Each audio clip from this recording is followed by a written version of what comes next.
Right, everybody, I'm going to give you my tips today on what helped me in the early stages in my recovery.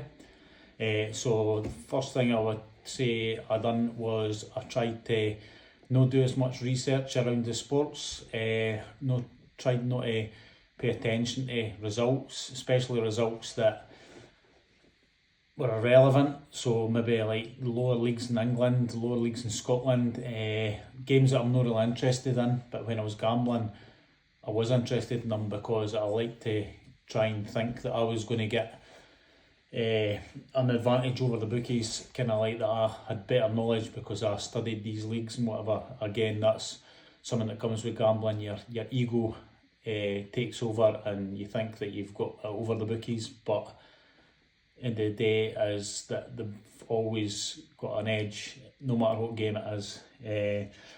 Another thing that you could have is the fear of missing out. So if you've not got a bet on, you could maybe be thinking, just basically thinking, if I didn't bet this team today and they win, I'll be gutted because I could have won this money. And I would say that's something that is quite relevant when you first give up, because you've still got the feelings and you still, like maybe a golf event's coming up and the golfer that you bet is playing, and you kind of like, if he wins this time then I'll not have money on it. But you just need to try and no focus on that and try and forget about it. Some people, when they try to stop, and like myself in the past, because I've tried to stop a number of times, I would stop betting, but I'd still go on like apps and check prices and stuff like that, and I would maybe draw up a 5-team coupe. I wouldn't put the bet on, but then I would still be following it on the Saturday. So I would be thinking I'm no betting anymore, but I'm still getting the kind of adrenaline buzz that I was gambling. So I would advise to download GamStop and GamStop and GamBan.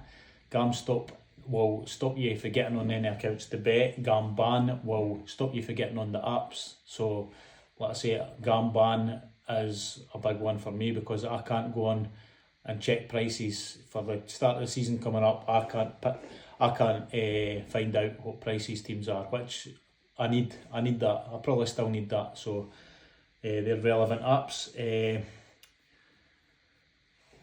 Another thing that I would say that you can't normalise yourself with other gamblers. So other people that are gambling that are maybe under control, you can't fall into the kind of bracket of saying, he gambles or she gambles and they're fine, kind of talking yourself back into that you're fine as well. You just need to accept that if you've got a problem, it's not going to go away. It's just going to get worse if anything. So just try and accept the problem.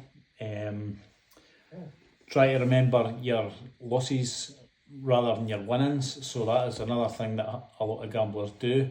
You tend to remember when you win rather than when you lose. So you kind of get the flashbacks of the good times where you maybe won a decent amount of money, and all the times that you lost go to the back of the mind.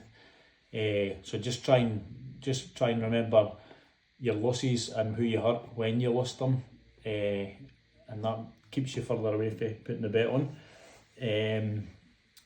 So another thing I done the early stages was I downloaded an app. So it was an I Am Sober app. So it's designed for any addiction that you've got. Just keep my track of how your days went. Have you had any feelings? Have you acted on them?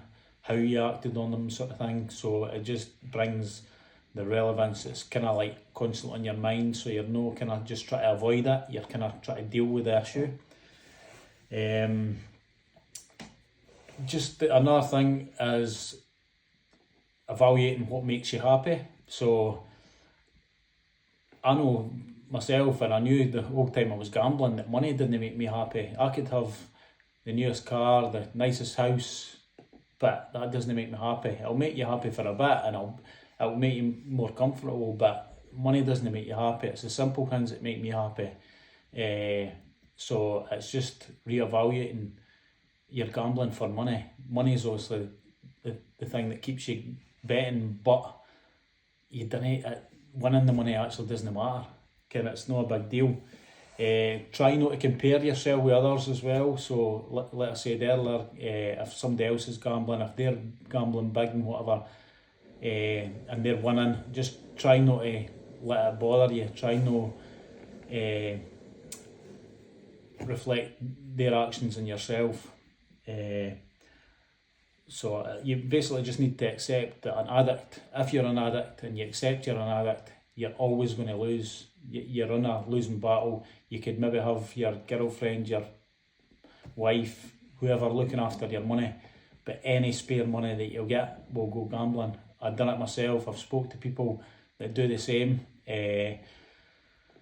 You kind of hide, and then when you do win, then you've just got a load of money that nobody knows about, so it just goes straight back into the gambling pot. So you're kind of fighting a losing battle, like I say. It's just it's a never-ending cycle that you won't get out of. If you accept that they've got the problem, you will get out of it. No doubts about it.